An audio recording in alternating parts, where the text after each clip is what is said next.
Hello, my name is Brian Fox. Welcome to I Hate Rock Music, and this video is going to be about a really cool British rock band that kind of slipped through the cracks and is still not really talked about by a lot of collectors.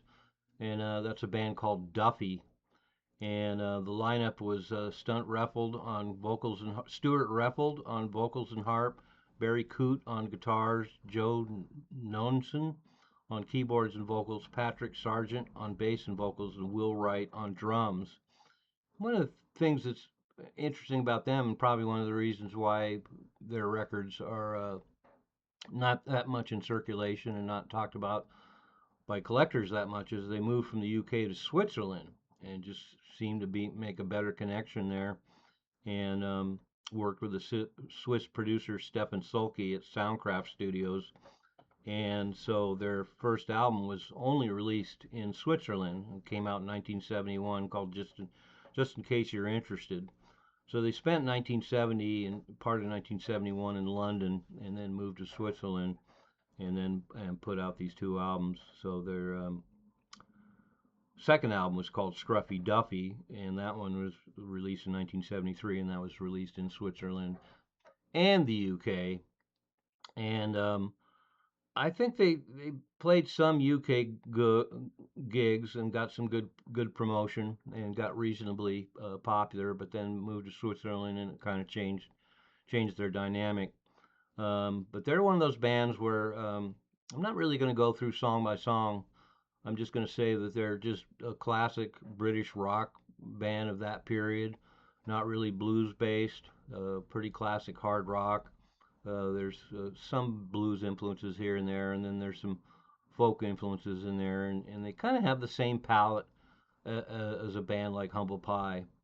And so you get a little bit of everything, but geared towards just your basic classic British rock.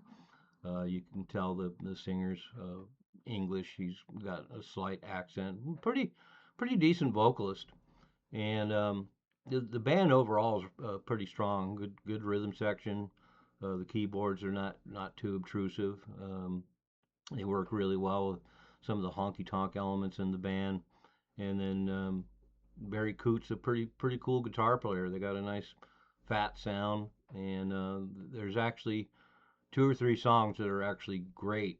They really achieve some greatness to a certain degree, and it's one of those bands where you kind of have to settle in with them and really sit down and listen to their albums from beginning to end to kind of see what their whole palette is.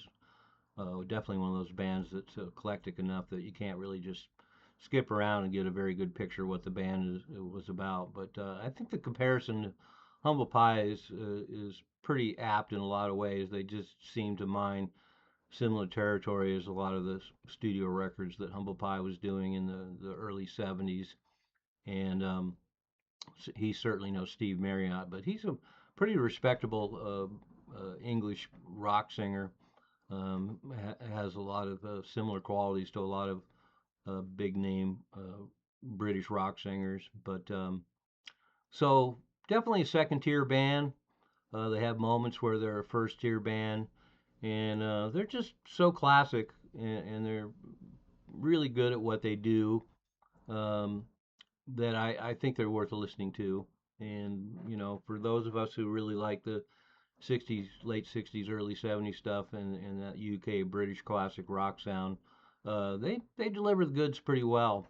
And they're not going to set the world on fire, but definitely a really great listen. And when they hit those sweet spots, when they did a handful of really killer songs, they certainly rose to the occasion, and their best is pretty good.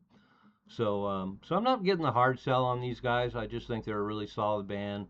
I think they're pretty overlooked, and I think they deserve respect, and have a lot of great achievements on these records. Really solid, and they still sound good to me. Here it is, 50 some odd years later. I didn't come across these records probably until the late 70s, early 80s, and I was pleasantly surprised. And I've just grown to love these two records more, just because that sound is so special. And now that it's all gone, that era is gone. It's nice to discover these bands that kind of really had everything going for them, and they could have taken a different change in direction and got a different label, like a band like Nazareth, for example, and could have really had some big moments. I mean, they kind of remind me of Nazareth in some ways too, as far as the parameters in which they operate. So anyway, great classic British rock. Not quite great, but good enough, and well worth a listen. Duffy. I'm Brian Fox. Thanks for watching.